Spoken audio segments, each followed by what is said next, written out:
So we may be working really hard and doing all that stuff we've always done and pushing, pushing, pushing, but we're not getting the stuff out of it. So when you can sort of logically bring your brain around to saying, what worked for me before isn't going to work for me now, and I can still push myself, right? I can still do a solid workout 2 days a week, full body, and add to that. But you can still push yourself if you can make the shift in your mind that, things are changing in my biology. This is not my fault. This is not a failure on my part that I can't, I shouldn't run 5 miles a day anymore, or I, shouldn't be doing jump squats anymore, or whatever kind of things that you used to do that made you feel good. This is a hormonal shift in your physiology.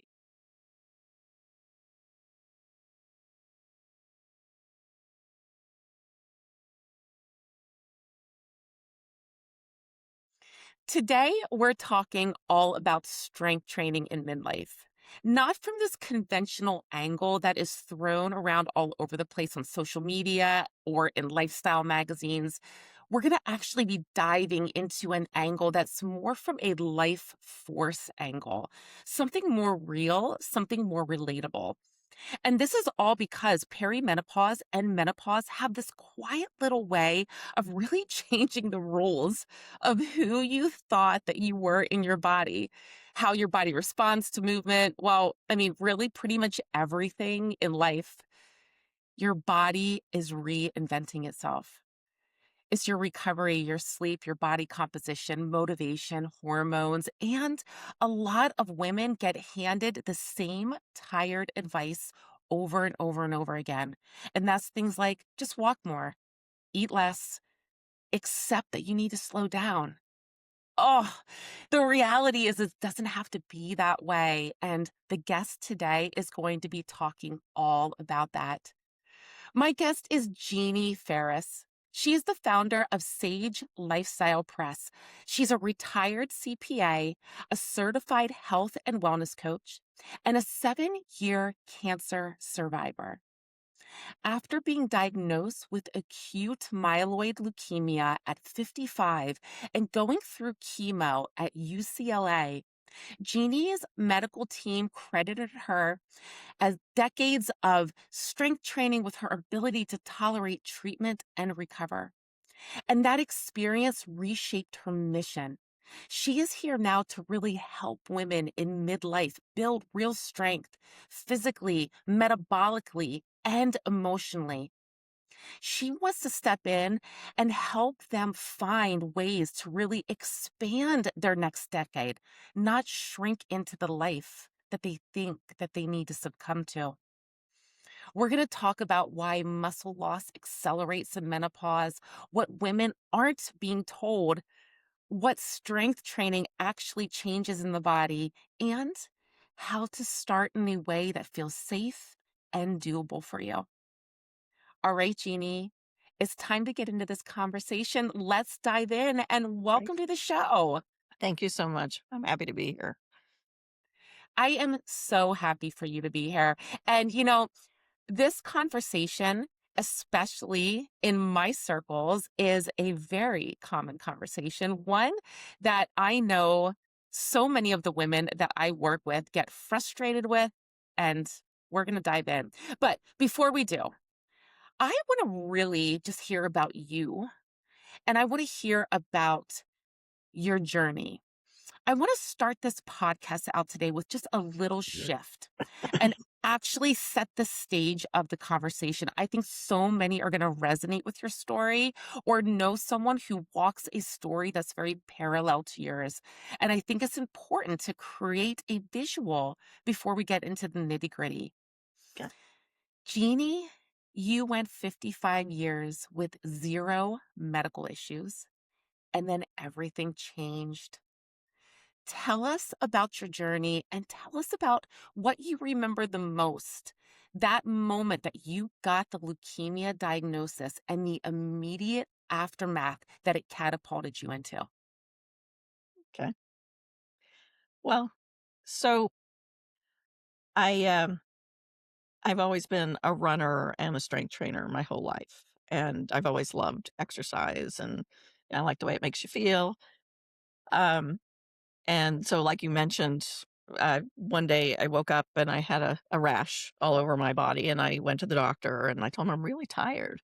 And he said, "Well, maybe you have mono. Let's do a blood test." And so the next day he called me, he goes, "It's not mono." And I said, "Well, it's something because the rash is covering more of me now."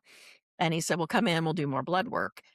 And then later that day, he called me and he goes, "I want you to make an appointment with a hematologist." And he sent me a referral form and it said anemia on it. And I thought, oh, anemia, no big deal. I don't even know what that is. It didn't seem like a big deal. Um, and so then the next day he called me and he said, "Did you make the appointment with the hematologist?" And I said, "Yeah, it's today at 2 o'clock." He goes, "Well, don't miss that appointment." And I'm like, "I'm not going to miss the appointment. What's going on?" He goes, "Well, I want you to talk to the hematologist." But And I said, and at this point in time, I'm working on a master's degree in nutrition because I want that to be my next career after, accounting. Um, and I said, "Well, tell me what my iron is," because when I heard anemia, I know that had something to do with, I thought it was low iron. He said it was like 8,000. And I'm like, 8,000, the normal reference range for iron is like 180. So I was like, okay, fine. I'll see him today. I'll let you know what happens. And of course, I immediately went into research mode because that's what I do. And and my husband got home, and after looking up all of the things that sort of the little hints that happened along the way, like about a month before that, I had gone and gotten a massage. And the next morning when I woke up, my husband's like, "You have bruises all over your back." And I'm like, "Oh, well, the guy was a little rough, but I didn't think he was that rough." But I just didn't think twice about it. My husband got home before we went to the doctor and I said, I have leukemia. And he goes, "How do you know that?" I'm like, "Because I put in all my symptoms and the Google told me." And so he goes, "Well, don't rush to anything until we see the doctor." Sure enough, I go in there. And as soon as I walk in, the hematologist says, "You have acute myeloid leukemia." And that appointment was at 2. At 5 o'clock, I was already installed at UCLA and getting chemo because um, it's moves very fast and is very deadly. Um, And the thing that I couldn't, like, wrap my head around, I'm like, I've never had any medical problems. I am healthy." Um, and so when I found out that, uh, you know, basically because I was in such good shape and, I didn't have high blood pressure, I didn't have diabetes, I wasn't on any medications, that I would have a better chance of having a good outcome because the survival rate for this kind of leukemia that I had is about 30%. Um, but, I've always felt like the universe has had, like, my back, and I didn't think about, like, "Oh, I'm gonna die." I thought about, if I die, what does my family need to know? So I immediately got my computer out and wrote a letter to my daughter about where everything was, who to call, what to do, because I knew my husband wouldn't be able to handle it. Um, but I do remember when I so with this kind of cancer, because they have to obliterate your bone marrow, you don't have an immune system. So I was in the hospital, um, for from May to September with 2 one-week breaks in between. And after my stem cell transplant, which my older brother was a match, which is the cure for leukemia if it takes, and 7 years later, spoiler alert, it took. Um, you get another disease called graft versus host disease, and it is like an autoimmune issue. Um, and so you know, for someone that never went to the doctor other than their once a year, physical and never had to take medications, I currently have like medications for the rest of my life. And that was probably the hardest thing for me to accept because I'm like, I've always been, very driven, very busy. My husband laughs like even now after I retired and I started this company, he goes like, "Do you ever rest?" And I'm like, "No, no," because I like to get things done and I want to be, engaged. And um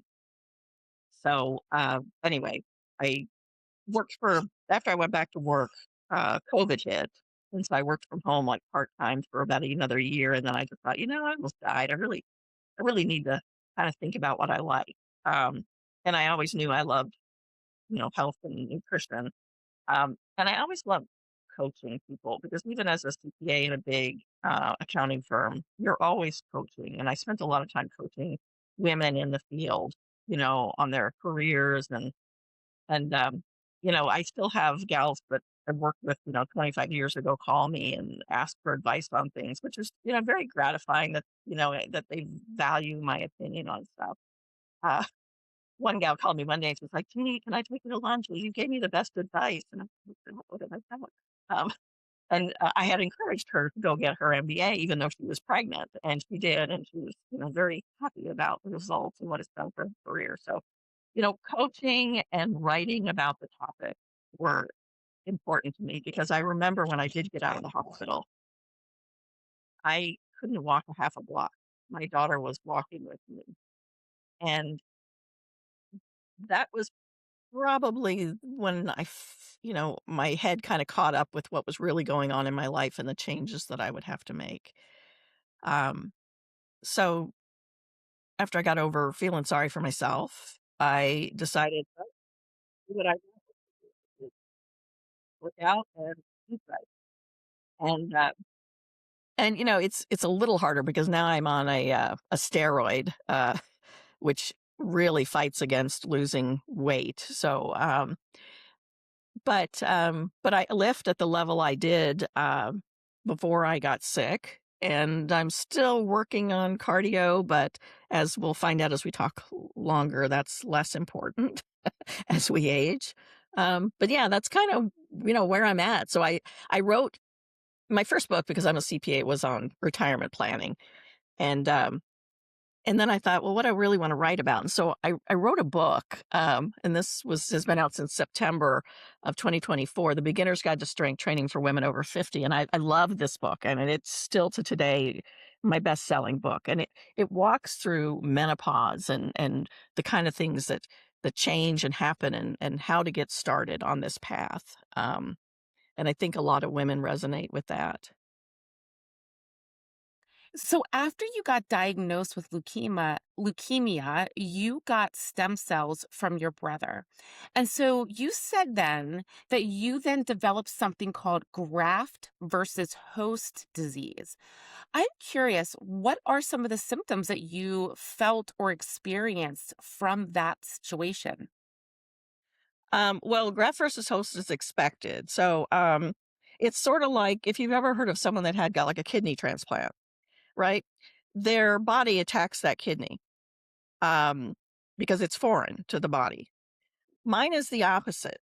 My whole immune system was replaced with stem cells from my brother to the point where my blood type changed. I now have A positive blood, which was my brother's blood type. Mine was O positive. So the graft is the stem cells and the host is my body. So early on, after you get a stem cell transplant, those stem cells wake up every day and they go, huh, this isn't our house. Let's go break something. And it does. So it wasn't unexpected. Um, but I knew that one of the most debilitating things of this is the shortening and tightening of ligaments and muscles. So some people can't stand up straight. Like when I first would go in, my doctor would always ask me to do this to make sure that I could move my arms that way. So I did a lot of stretching and strengthening and, foundational work just to make sure I could keep my body moving. Um, and then after a while, the cells settle down. And, even though it affects my life like every single day, my doctors say my graft versus host compared to what a lot of people go through is not as severe. Um, and when I got cancer, I mean, I always think like everybody handles things differently. And, a lot of people, they get cancer and they want to wear the little ribbons all the time, because it's like I beat it and it's important to me. But I never wanted it to be a topic of my life. It's like, okay, that happened. Now I'm over it. Let's move on to the next thing. But because of this ongoing disease state, it does affect my life every day. And so I'm hoping that the benefit of that is that I can share the story with other people. And if they're going through a diagnosis, then, they'll see that there's, light at the end of the tunnel. I mean, I know I had gone into the grocery store once and I'd gone up to the counter in the deli and I had my, chemo hat on. And And the lady behind the counter, she says, "I just got diagnosed." And she started crying and I started crying and she came around the counter and I told her, I said, "Just hang in there. You're going to be okay. Just, you know, stay strong." And it was like, but I was happy. I hope I gave her some comfort, you know, and I'm happy that I was approachable so that she could actually say something. Because, a lot of people see the chemo hat and they kind of turn the other direction and scurry off because it's uncomfortable for people. So anyway, Yeah. And this is exactly why I wanted to talk about this right in the beginning of the podcast because, Jeannie, cancer has been on the rise. People are getting diagnosed left and right. And I think coming together and creating community around that support and that knowing and understanding and to take away some of that fear and that scariness of it and to show that survival is absolutely possible. Of course, yeah, even in a 30% survival rate kind of cancer. Oh yeah. my goodness. Yeah. So when you and your oncology team said that your strength training really mattered, what did that mean specifically? Like, let's talk about the tolerance, the recovery, resilience, your immune response, anything that you really found specifically, and what did you notice in your body that confirmed that? Um, well, one thing I noticed is that, you're in a locked ward when you have leukemia because nobody has an immune system. And there's special fans in your room, and they really don't want you out of your room, but they do want you to walk around this very miserable looking little area they have so that you get some exercise. But when I would go out every day to do the walk, dragging my IV pole with me, um, I made a point. Like I always got out of bed at 7 a.m. I would not get back in the bed until 7 p.m. I did not turn on the TV. I either read or I crocheted. If I wanted to nap, I would nap under the window. Um, I had a few people visit me, but because you don't have a lot of immunity, you don't really want a bunch of people coming in and bringing, anything that might uh, hasten your it's a journey to the grave. Um, and I would notice people laying in bed watching TV all day. And that's just not me. It's not me, and I wouldn't let it be me. It's very easy. I mean, I'm not being critical of these folks. It's like, maybe that is what their daily life is sitting a lot, or maybe they're so overwhelmed by their diagnosis that, they can't think of anything else. But, for me, it was like I need to stay active. I need to like not let my, muscles, deteriorate because I know this is going to be a long journey. I did not do any strength training in the hospital, but I did do some yoga and, you know, just some things to make me feel like I was still alive. I got up, I took my shower every day, and, and I would hear people as you're walking down the hall asking the nurse to order their meals and stuff. And I just thought, that isn't the mindset that helps you recover. Figure out how to do this. I had my husband bring an Alexa so I could listen to music. And, I brought some pictures from home so that, as, as dank as a hospital room is, and, some little throws and blankets from home so that I brought sheets from home so that sheets on my bed were sheets that, and I feel like that really helped me. It helped me realize that, this is just, something I'm passing through. Um, and at the end of the day, you really don't have a lot of control over this sort of thing. You have control over how you view it, and you have control over, you know, um, how you let it affect you in a lot of ways. Um, and I've always sort of been of the mindset, you're about as happy as you make up your mind to be. And I know physiologically how bad it is for you when you get angry and, you set off that part of your brain that sets off those, fight or flight chemicals and that sort of stuff. And since I always, studied this sort of stuff, I thought, well, I'm not going to let that happen. I'm not going to do anything that will be detrimental, you know? If I die, it's gonna be just because my number was up, and that's what, that's what God had in mind for me. Um, Not because I didn't take care of myself or that I saw that as my path and I was gonna go down it. Um, so I hope through my strength training, I help people see that, they may not have a health crisis like I had, but, perimenopause and menopause feel like a health crisis. It's treated in our medical system like a disease. It is not. It is a natural transition in our lives. And I believe that we can do our best to manage it as naturally as possible. And if you need help, talk to your doctor about HRT. But I think there's a lot you can do to manage symptoms by taking care of yourself.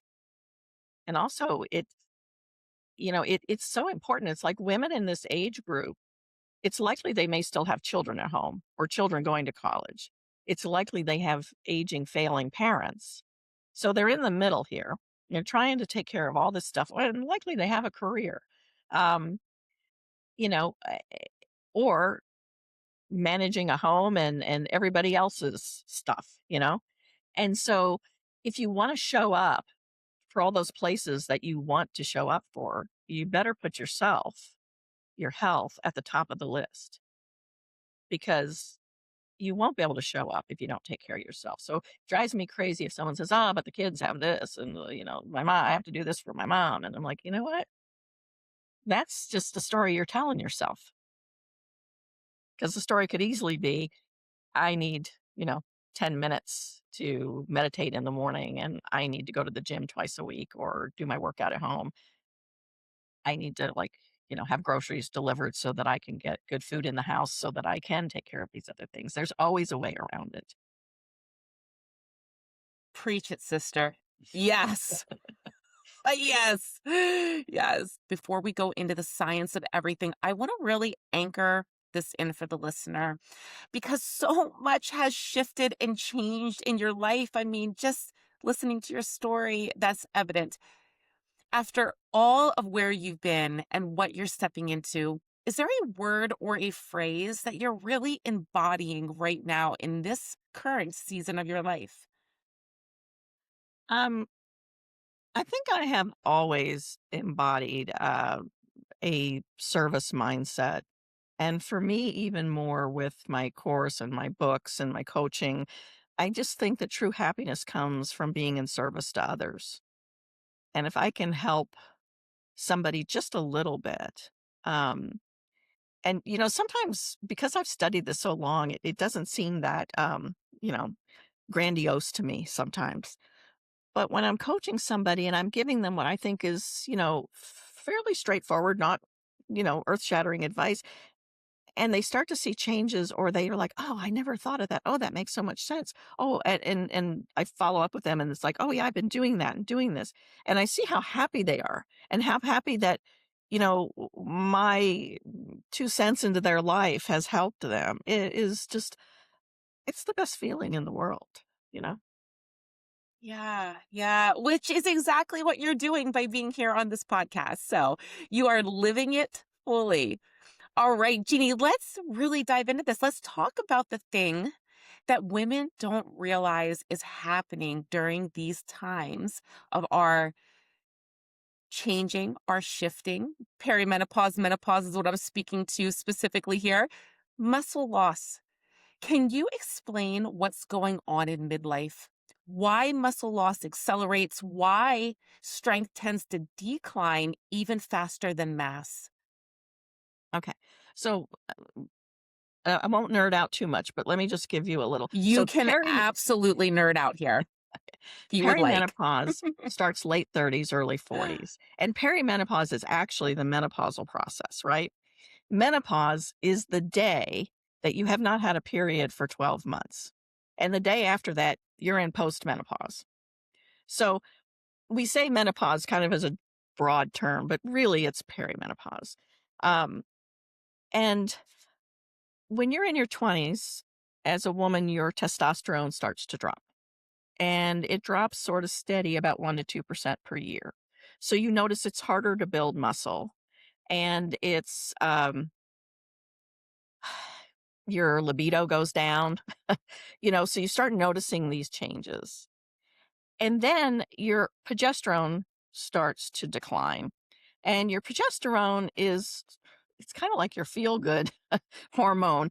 Um, and so it starts to decline. It's a little erratic, but not too erratic. But one of the things that happens is you start to have a monthly cycle with no ovulation, which means you are not creating an egg. So when that's happening, the progesterone doesn't have its normal activity of releasing. And at the same time, your estrogen is like the Tasmanian devil, right? It's up and down, and it's like, 3 times higher than the normal limit some days and then really low.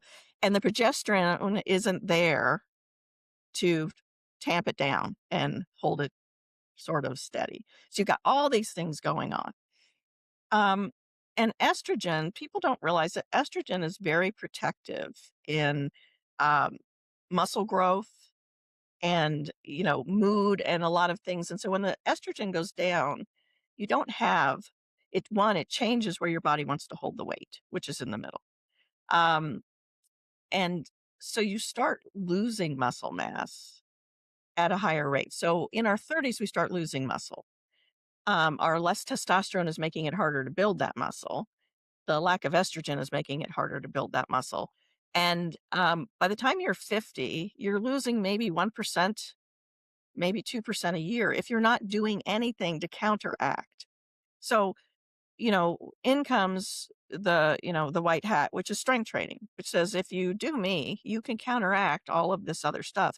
And oh, by the way, strength training increases testosterone, right? So now you feel better. You're building a little bit of muscle. You might want to have sex again someday, you know, and it just kind of works very well together there are studies that show that strength training affects your sleep and your not just sleep, because when you sleep better, sorry, you feel better, right?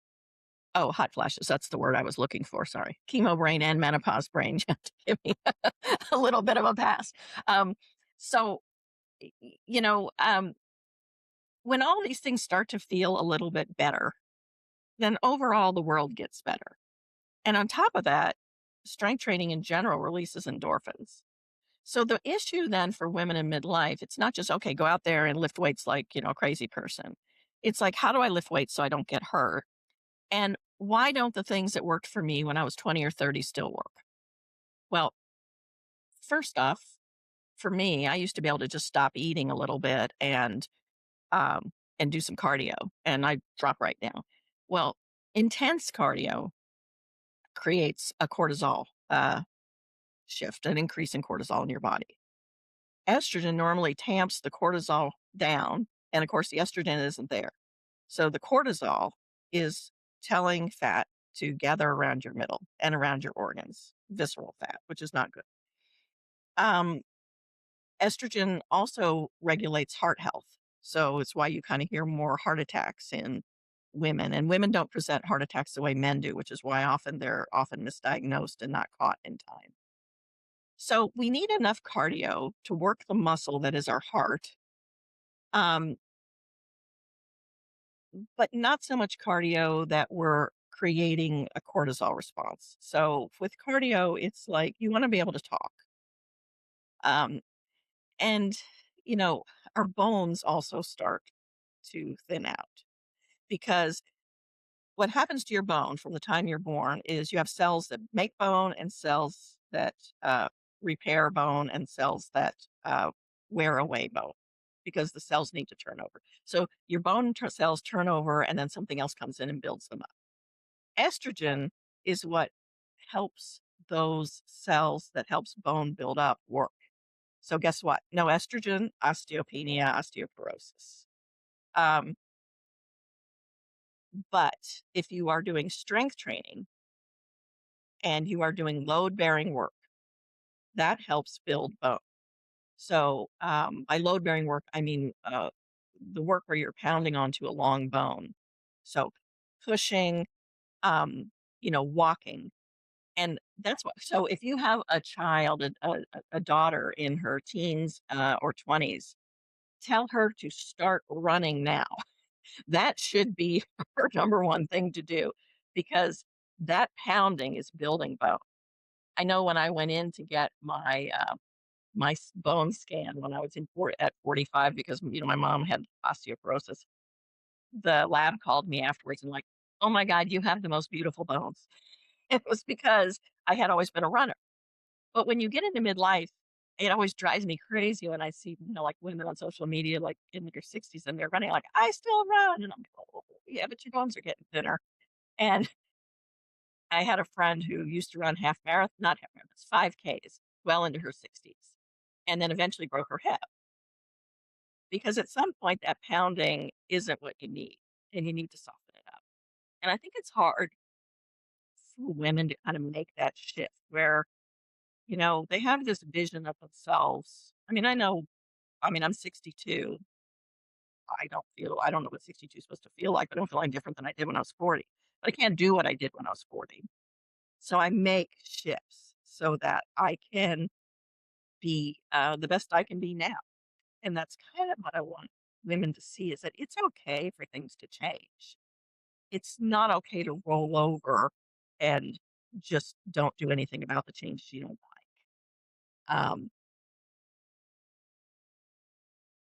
And Yeah. Well, there's a couple things that you said. I was taking little notes that really popped out to me, and I just want to highlight them. So, first, you talked about osteoporosis and osteopenia, heart attacks, those kind of things become more prevalent as people get older, as women get older, because of this estrogen dropping, right? What's so interesting is that I think mainstream medical, conventional health and wellness wisdom is very much about like, well, this is very normal. This is normal stuff that happens as we get older. When in reality, Jeannie, there are specific ways outside of course, nutrition, of course, taking care of your body in that way. But there are other things that I don't think get talked about enough, like we need to do strength training. We need to keep that estrogen being taken care of. Maybe that's an HRT, a hormone replacement therapy, or maybe that's something else, but we need to take care of that because that is going to offset some of these other quote unquote inevitables that could come in to the aging process, right? yeah. And I mean, I don't think it has to be inevitable that just because heart attacks in midlife women are on the rise or, broken hips and osteoporosis are on the rise, that we have to say, "Oh, well, this is just what happens." Um, it doesn't have to be just what happens. You have control over how you take care of your body. Um, and I think that I would rather know that I took care of my body every way I could and something bad happened than I didn't take care of my body and something bad happened. And always wonder, maybe that wouldn't have happened had I been, you know, had I not put everybody else first, had I spent a little time learning. Um, because I see women too on social media and they're asking like in Facebook groups and things, which I think are helpful. I mean, I'm in Facebook groups too, but they're like, I'm always in there saying, "Oh, you need to research that. Don't do that." But they're like, "Well, what kind of protein powder should I use? And how much should I take?" And I'm like, "Well, this it's fine to get some input, but I research every vitamin, every supplement. A lot of protein powders have heavy metals in them, and there are places you can go, legitimate research sources, or coach with somebody that knows how to direct you." Like, a friend of mine called me, she's like, "Oh, my doctor told me I need to take folic acid." And I said, "Oh, well, let me look it up for you and find the one," because, supplements are not regulated. So, we don't know, and if you look at some of the studies, they're like, you can find a supplement that says it's this, and then when they look at it, it's not that. It has, like, a tenth of what it says it has of that. And she's like, "Oh, well, I already bought this one." And I'm like, "Well, let me look it up anyway, and I'll next time buy this one." Um, so I just think there's so much we can do to help ourselves and not just accept. And you said something earlier that really hit with me is that, I think people just sort of expect us to decline. And I don't plan on declining. I just, I'm not going to behave in a way that says I plan on declining. If I decline, well, we're all going in one direction, right? And I just think, your mindset on how you look at life and what you're doing for yourself, and then being really proud of yourself for doing that is what's going to keep you young and active and feeling good. I, Yeah. Well, and you're talking about the mental aspect here. I'm going to comment on one more thing that you said earlier that goes right into that. You talked about how it can be really challenging that as women are getting older to shift and change the kind of exercise that they did, the running, for example, the activities that they're doing, but that is important. And I made a little note here. It's hard to make the shift because mentally and emotionally, that can feel fearful, like you're giving up your independence. You're giving up what your body can do. You're giving up that push, right? And so what do you have to say, Jeannie, for those women who are struggling mentally and emotionally? Because now it becomes an identity issue. oh, it is an identity issue because whatever you, associate yourself with. I mean, I know when I retired from being a CPA, and I never thought it would bother me because I was looking forward to retiring and starting something new. I realized how much of my self-concept was wrapped up in, that career and that title and that money and, all the stuff that goes along with a professional. Um, but eventually, I got my head wrapped around it and got over it. But, for women in midlife, I don't think it needs to be looked at as, "Oh, I'm losing my vitality." It's, "I need to treat my body differently and better." Because at this stage of my life, that isn't good for me. I mean, we know now if running creates a cortisol flush in your body and is making you put, weight on around the middle, that's not good for you. So no amount of convincing yourself I'm losing my vitality is going to justify wanting to continue to do that. So what do you do then? Well, you start walking fast and you go buy yourself some little hand weights and you pump your arms because then your heart rate's getting up. You're protecting your heart, you're exercising it, which is what you need to do. You're still getting out. You can carry on a conversation with people that you might be walking with. And in terms of strength training, somebody asked me the other day, well, they keep hearing that women need to lift heavy, lift heavy, lift heavy. That's what they're seeing all over the place. And my feeling is, well, I think if you've been a bodybuilder and you do lift heavy, and there are some muscles that I work out heavy, and you know what you're doing, there's nothing wrong necessarily with that. But what I generally teach is a slow method. So if you're trying to lift a heavy weight for bicep and you're ended up doing this, because you're not really working the muscle now because now you're using your shoulder and your back to hoist it up. That is not good. So if you lighten your weights and you do your reps very slow, you can still get to muscle failure because that's the key. If you pick up a weight and you can, lift it for 12 times and then you think I could do 10 more, that weight is not heavy enough. So you can do one of two things. You can try lifting it very slowly. So, like for a bicep curl, for example, 10 seconds up and 10 seconds down. And I mean like a full 10 seconds. Don't just count to 10. Um, if the weight is the right weight, by the time you get to 2 minutes, you will barely be able to pick up that. You will barely be able to lift that weight. That's how you know that it's time to go up in weight or down in weight, is when you get to muscle failure. Um, And then, the other side of that is after you have muscle failure, then you need time to recover. And we need a little bit more time to recover when we get older because exercising breaks down your muscle. And then recovery, rest is when you build up your muscle, is when your muscles repair. So important on those days is to do, your yoga, your kind of functional work where you work on your balance and that sort of thing. Um, I've got my husband now when he brushes his teeth standing on one foot, you know, so that, it's important because, women of all ages fall down and it's not good. So it's like, I always tell people if you only have time to do one thing, you need to strength train. But to be well rounded, um, we need to strength train full body twice a week. We need to get in a walk after meals because we know that the studies show now that when you walk after you eat, it helps the digestive process. It takes the energy from that food and converts it into moving your body forward in a walk instead of finding a home to sit and turn into fat.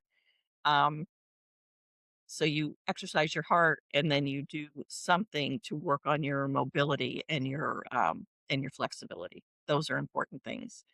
And I think we have time to do these things. Um, you know, and then the mindset part. I like to start my day every morning with, 10 minutes. And it's not always meditation because, my mind is like going 100 miles an hour. It's kind of hard. So I'll do some breathing. Um, I'll go through, my success list for the day, which are like, what are the 3 things if I get them done today, I'll be happy with? Because, our to-do lists are 100 things long. And then we go to bed feeling like we got nothing done when we probably did a lot. But if you pick the 3 things that if I got these things done, it'll have been a good day.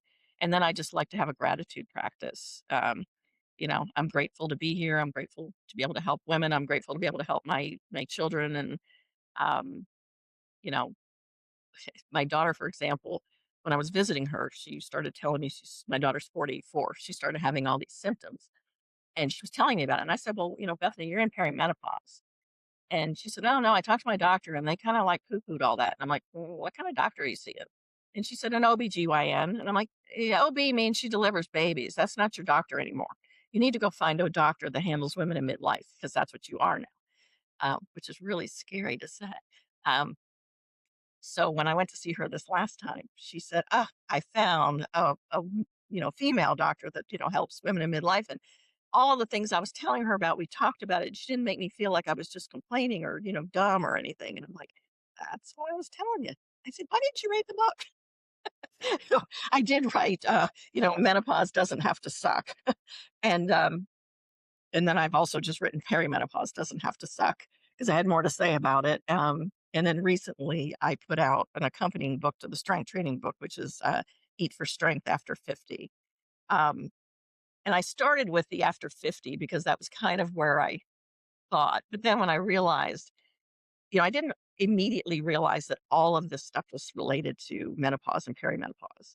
And then when I did, I thought, oh, my customer base just expanded because now I really need to start with women in their 40s, early 40s, to help them figure out what's going on over the next 10 years until they hit, 50, 55, and then, hit menopause. Um, to me, it's kind of exciting. You know, it's not the same old, same old. You're doing new things, learning to eat differently and learning to exercise differently. And, hopefully you're making friends along the way. Um, and that's just another point I want to make. If you are with people that aren't supporting this thought process in your head, then you need to find some different people in your life too that build you up this way. Because, if you're only hanging out with people that think, "Oh, well, this is just the way it is," or, "Oh, this happened and woe is me." It's hard to make those mental shifts. So, anyway, that's what we would tell our kids Yeah. anyway. Don't hang around with those kids. They're not leading you anywhere good. Yeah, and so those books that you highlighted, I will have those in the show notes for anybody who wants to jump on down and check those out. But let's kind of dive into that a little bit. I would love to talk about your thoughts of a general plan in regards to certain concepts that you literally just spoke on. So let's start with the resistance training. You talked about, you know, 2 sets and you talked about some reps and some sets and some details, but I would love to just to kind of condense that. What does strength training mean in your world specifically? Like what counts? What doesn't really count? Okay. What are people misunderstood? Like if you could give a general protocol, what would you suggest? Okay. So strength training is a general term for resistance training, which is a general term for weightlifting. And I don't know why we just don't call it weightlifting because that's what it is. So strength training is weightlifting.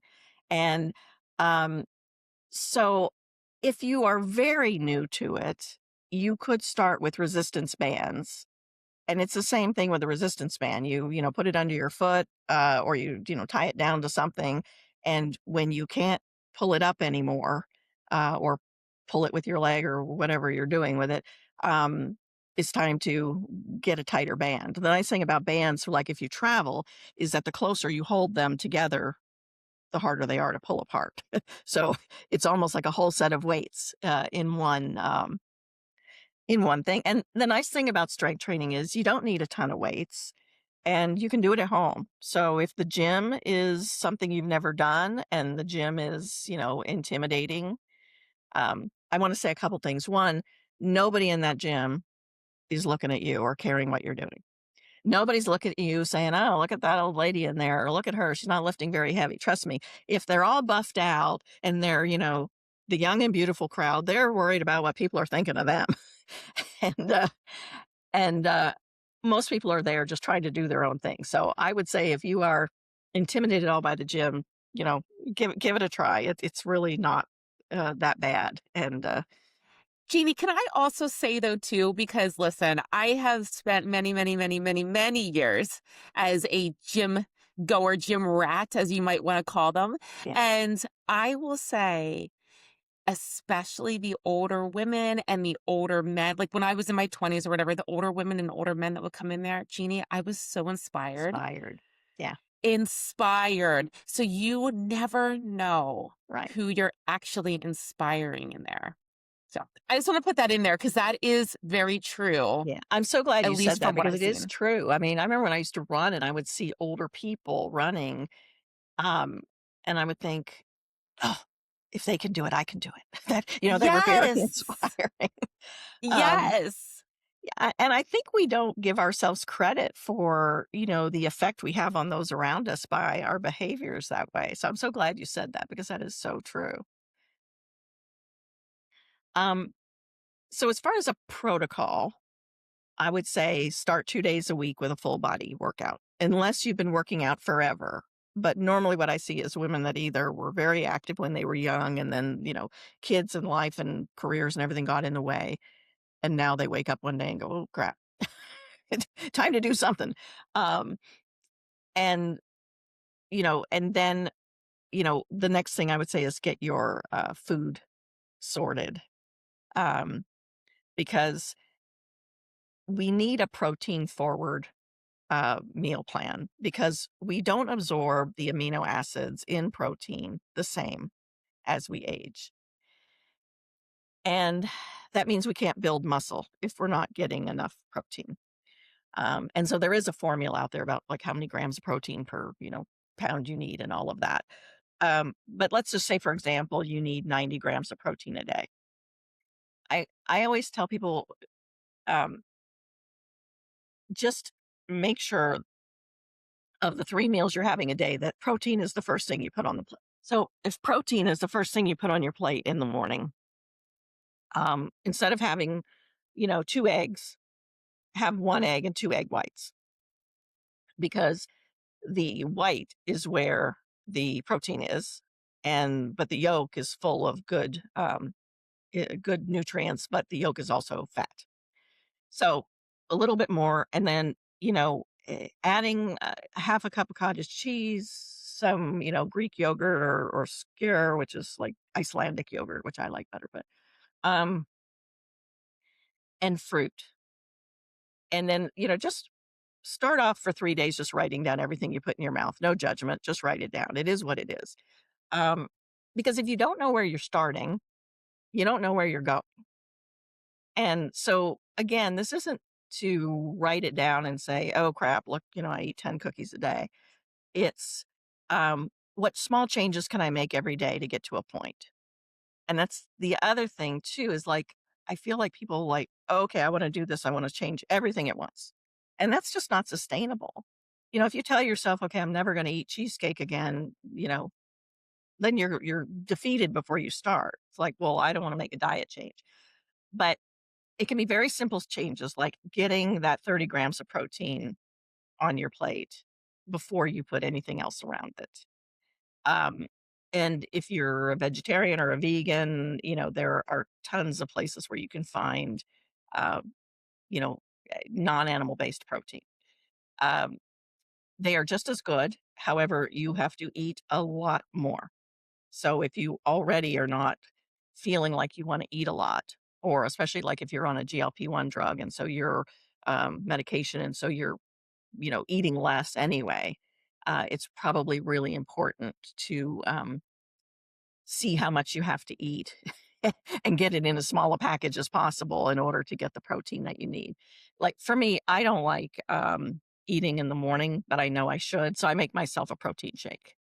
And what it has in it is a giant handful of baby kale, some blueberries, some, plain Greek yogurt, a scoop of protein powder, which is like 30 grams. And usually I'll throw some pineapple or something in there just so that it doesn't, taste like dirt. Um, and it's usually pretty tasty. And I drink that. I get my 30 grams of protein in. And then by lunchtime, I mean, tuna is like a great amount, like compact way to get a lot of protein in a meal. Just don't slather it with mayonnaise. If you have to have something in it to hold it together, like hummus or something, is probably a better choice. Um, And this is kind of what I coach women on is like you can, make these changes. And then when someone says, "Oh, well, I've made these changes, but I'm not losing weight still," because then I really, once we get the exercise off of, um, you know, the running and we get the food, I usually find that it's a food issue, like really being honest with what you're eating. Um, You know, and then it's like, okay, you're eating pretty good, but let's make some adjustments. So, for example, if you put a banana in your shake instead of the blueberries, well, the banana is a much higher sugar fruit than blueberries are. And blueberries have phytochemicals and all kinds of good things in them. Not that having a banana is terrible or going to, waylay you, but if you're having a shake 3 times a week, um, I would suggest replacing the banana with the blueberries. Um, and, shy of those things that we can do, getting our head space in getting our head in the right place, getting our strength training, our weightlifting built into our routine weekly, and getting a protein forward diet. At that point, women can always get, blood work done to see if there's anything else going on. And I think a lot of people don't know this, but if you want to get certain things tested and your doctor doesn't, I mean, one, if your doctor ever tells you that he or she won't do anything, I'd find a different doctor, but that's just me. Um, but you can always go to a lab and get, blood work done and then take it to your doctor and say, what does this mean? And so I just think that it's almost like a little adventure. So if you are feeling like you've lost vitality, to kind of bring it back to your original point, or you're, losing your concept of yourself, um, you're the CEO of your life. And, you redefine what is important and how you're going to do it. Yeah. Yeah. Well, and as you were talking, something else that I was starting to think about, with all of the shifting and the changing, and you're trying the food changes and you're trying the resistance changes and you're trying to manage this new body and the hormone distribution, that whole concept of tired but wired, which is so very common when these hormone changes come in, right? How do you build strength without burning out your nervous system, especially for those women who are already feeling very depleted? And I see this specifically for women that are like For women that are more perimenopause or newly menopause, so like their body still feels really good. They want to push through, they want to do all this stuff. They're not quite mentally and emotionally able to flip that switch yet, but yet their body is absolutely exhausted. What is your advice there? Um, I think, well, we know that because the testosterone is going down, that we're getting tired and we're not building muscle. So we may be working really hard and doing all that stuff we've always done and pushing, pushing, pushing, but we're not getting the stuff out of it. So when you can sort of logically bring your brain around to saying, what worked for me before isn't going to work for me now, and I can still push myself, right? I can still do a solid workout 2 days a week, full body, and add to that. And I always tell people, like, I really love to work out legs. So I do an extra leg day because 1, leg muscles are bigger muscles and bigger muscles burn more fat at rest.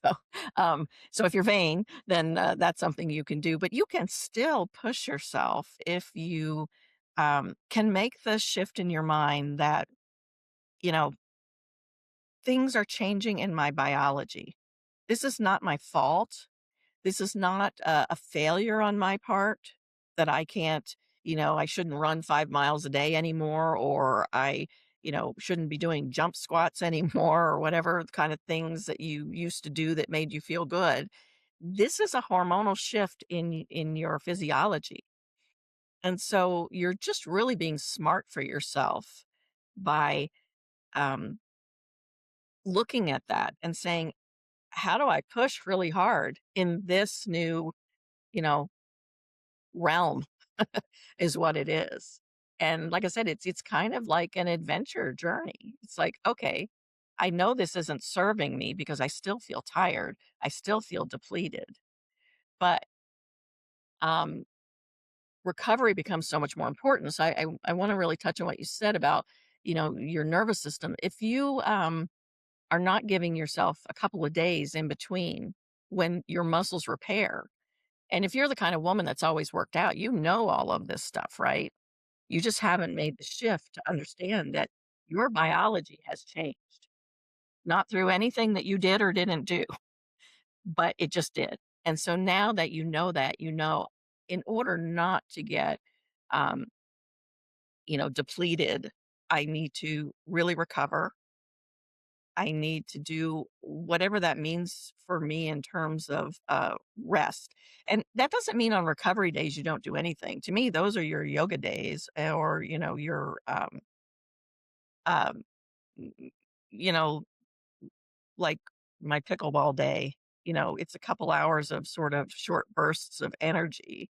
Um, those are the kind of things that you do on those days. So you can still be very vibrant. Um, but I don't know a way to tell you that um, there's a way for you not to embrace the fact that your body has changed. It has. And so take that knowledge and turn it into what you need to stay motivated to do that. And you absolutely can get over this. I'm so tired because we know if you lift weights in the right way and you don't beat yourself up, you're going to increase your testosterone level. Which is going to then make it easier for you to build muscle and make it easier for you to sleep. And sleep is one of those things, there's a lot of, there's sort of like your basic sleep hygiene. So, first thing you do is you go through all of that. It's like, okay, is my room dark? Is it cool? Is it quiet? You know, and once you have all of those things sort of set, then if you are still not able to sleep, you could have, undiagnosed, um, like need a CPAP machine. You could have some airway obstruction. There could be a number of other medical things going on that you could ask your doctor, what else could be causing this problem? I mean, for me, turning off my electronics an hour before bed has really helped because I'm one of these people like, I have, assistants in other countries that, they're waking up when I'm going to bed. And so I'm, sending texts at midnight And then finally I realized, well, when I do that, I don't sleep very well. And then if I don't sleep well, I don't feel good at my workout the next day. And I'm not practicing what I preach. And so I constantly have to bring myself back to that. And I'm not trying to make this sound like it's easy. It's not. Feeling like you're not yourself, feeling like you have to make, changes because, you're not 35 anymore. Um, you know, it's hard. It's hard to get your head around. And I think especially as women, because I think there's just so much still societal pressure on us to be a certain way, to look a certain way. I mean, I live in LA, the, vein capital of the world. So trust me, I and yeah, I mean, but the truth of the matter is your biology has changed and you need to kind of look at that and see what that means for you. Yeah. Well, and it kind of going back to what we were talking about in the very beginning, a lot of this becomes identity work. And a lot of it is identity work. And so I guess one of the biggest just questions to kind of ground this all in is what really shifts emotionally when a woman stops trying to get smaller and starts training to get stronger? What do you see shifts when that identity starts, that new embracing starts to come forward? It's actually pretty incredible because I remember while I was building my strength back, the first time I could grab the groceries out of the back of the car and get them into the house myself. I mean, I was just almost dancing because it was like I hadn't passed a major milestone. And I think for women too, when they see that, okay, so it's if you're doing all these things you've always done, and that's kind of your mentality, but now you still see that you're kind of getting, heavier in the middle and clothes aren't feeling, as good as they used to. But you start to make these shifts. Um, and then you start seeing the benefits of that, right? Clothes are feeling better. You don't always have to put on the elastic waist pants, It's although not I'm a always big fan. Thanksgiving Day. After COVID, I think I gave up every waistband. Um, y- feeling those and celebrating those wins is what's going to help kind of snowball that mindset shift. And trust me, the first night that you haven't beat yourself up mentally for not being able to do stuff or physically at the gym doing stuff you probably shouldn't be doing in your current biological physiological state, and you have a good night's sleep, it's going to hit you like a ton of bricks and you're going to go, ah, I get it now. The world hasn't ended. I'm still the same person I was. I can be as, vibrant or whatever as I want to be, but I'm going to treat my body with the respect it deserves and adjust for where I am currently at in life. Yeah, yeah. Mm, I love it. Well, you've talked a lot about, uh, strength and perimenopause and menopause, just really embracing that time of your life from a physical and a health standpoint. And you mentioned that you have some books, but you haven't mentioned yet that you're building Sage Lifestyle Press specifically for women 40 plus. So I would love for you to talk a little bit about what is the gap, Jeannie, that you're trying to fill in mainstream fitness and wellness that you find still isn't being served. Well, so when I first decided to write a strength training book, because I love strength training, I went online and I looked on Amazon to see what books there were. And they all had these sort of 20-year-old women on the cover. And I thought, because I just, I mean, I know a good bit about this, I thought, well, those workouts aren't going to be. And I thought, there's a big hole here. And the writing coach I was using, he's like, oh, there's, not a proven market for that. I'm like, I don't care. There's a hole in this market. And so now if you go on, because a lot of people have, can see how well my book is doing, they think, oh, I'm going to write a book too. Um, which their books may be good too. But I really felt like I was sort of vindicated when I saw that this book really met a need. And then from there, as I started to learn more and more about, the menopausal changes that are causing this, um, and I wanted to write a book on menopause, and I, research it. And then I also, I mean, if you notice on this book, there's a little thing here that says doctor approved. It's because I use subject matter experts to assist me with my books. So I write them. Um, but there are also doctors that read them and help me. But with menopause, I looked at the books online and they're all most of the ones that are bestsellers, the ones that are selling, are written by doctors. And not that that's a bad thing, but I feel like it's missing the sort of, "Hey girl, let me tell you about this," viewpoint of it. Because, you can go to your doctor and get sort of the story. And I feel like doctors have so much, confines about what they, can say or what they're gonna put in a book, that I wanted a book that was going to just talk to women a little bit differently, like a good friend, not like a doctor. And when I look at the reviews on that book, that is what almost invariably comes up every few reviews. I felt like I was talking to a dear friend. And I do talk in that book about, how to speak to your children and your spouse, because if those people don't understand what's going on with you, then you end up becoming sort of the head of, the subject of the jokes in the house, right? "Oh, mom can't remember," or, "Oh, mom, mom's this or mom's that." And I'm like, don't put up with that. You know, you need to sit down and explain to them what's happening in your body and what's happening with, women, so that, they're respectful of where you are and supportive, because that's what our family's there for, right? So that book was really fun for me. And then perimenopause, I wrote, because my daughters, I knew that they needed it too. So I put that one together. And and I've just learned a ton about that. Um, so name it. Sage Lifestyle Press was initially sort of me looking for something fun to do in my retirement, but it has now become sort of my passion project, which has grown into Sage Lifestyle Collective, which is my coaching and my course and my books. Um, and I'm really nervous because my husband's retiring in June, and I'm thinking he's going to want me to not, be busy 12 hours a day. And he's like, "Are you working?" And I'm like, "It doesn't really feel like work. It's a lot of fun." And I really just love chatting and telling people and, helping them figure these things out. Um, so yeah. Yeah.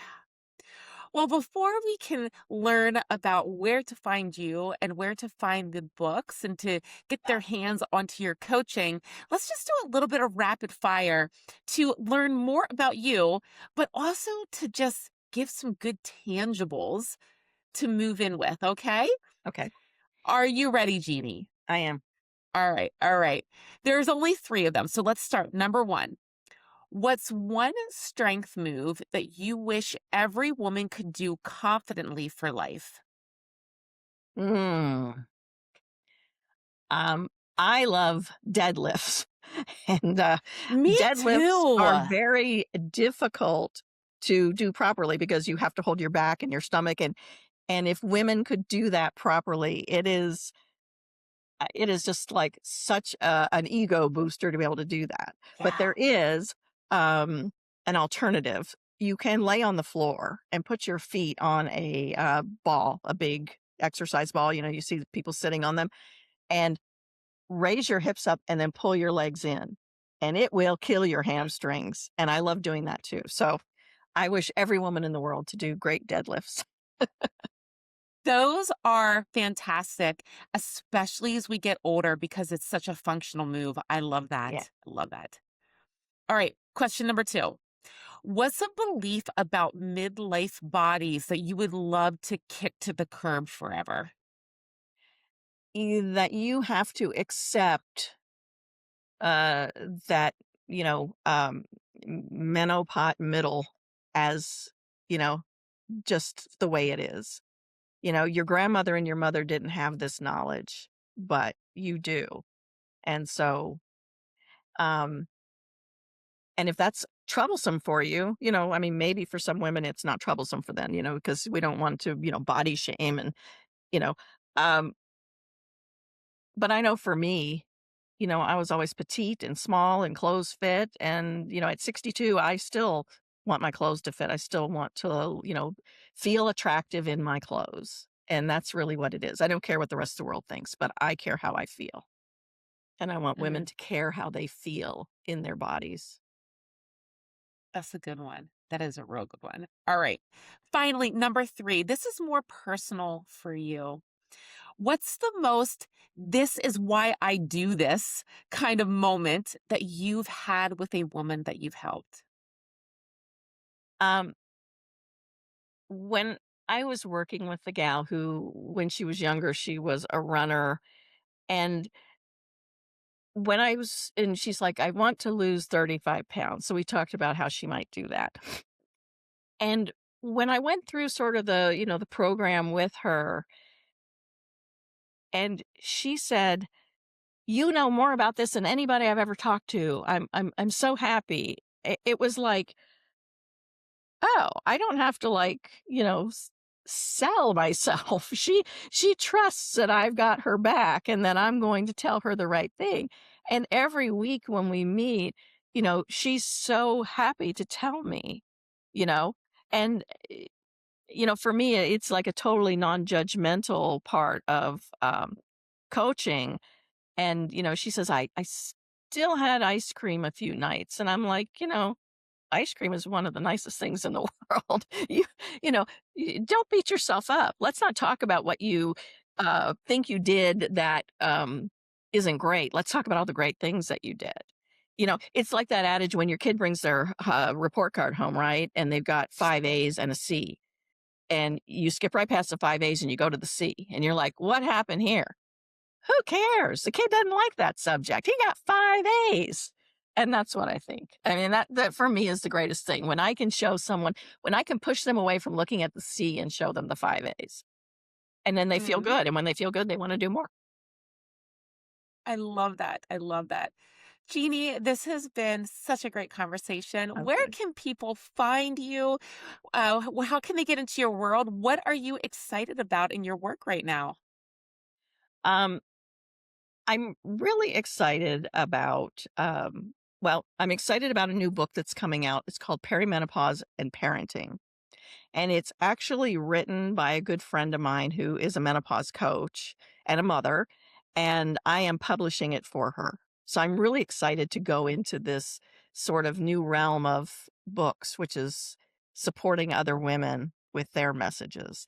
Um, and um, really excited about my new coaching. I've always coached women, I think I mentioned, in their careers. And so this just and a lot of years ago, I took a like a work what should you do for work test. And when I got done taking all this battery of tests, it came back, you should be a coach. and and so I thought, well, this just seems really you know, uh I don't know, really ironic, or I don't know what the word is, that this is where I'm at, but um I love talking to women about how they can help themselves and feel better, you know? So, Yeah, and yeah. then to be able to find me, you know, I think you're gonna send out some links because 'cause I'm on, like, every social media. And, um, but, people can go to my website, which is, sagelifestylepress.com, and, see all the books and, read a little bit more about me. And, um and there'll also be a Calendly link in there for if they want to set up a free 30-minute chat just to see if I can kinda point them in a good direction. Yeah, yeah, and as the references, the links, everything will be down in the show notes as always to Yeah, make that easy. right. Yeah. Thank you so much. Jeannie, This was, like, so much fun. I love talking about this, oh, and your insights yeah, are just amazing. you're so welcome. Jeannie, do you have any last words that you wanna lay on the hearts of the listeners for today? You know, I really loved it when someone told me a few weeks ago when I was like, "How do I do this? How do I do that?" And they told me, "You know what? You can do exactly what you wanna do." And if you wanna make these changes in your life, you can do it, you know? You can find someone like me to help you. You can, watch quality, podcasts and, do research. I always tell my kids, now that we have the Google, we don't have to wonder. Um, and now that we have ChatGPT, we don't have to wonder even more. We can double check each other. I would just think that, you can do it and surround yourself with people that are gonna cheerlead you on as you do it. Thank you so much, Jeannie, for this work that you do. And thank you so much for being here and sharing your heart and passion. Thank you.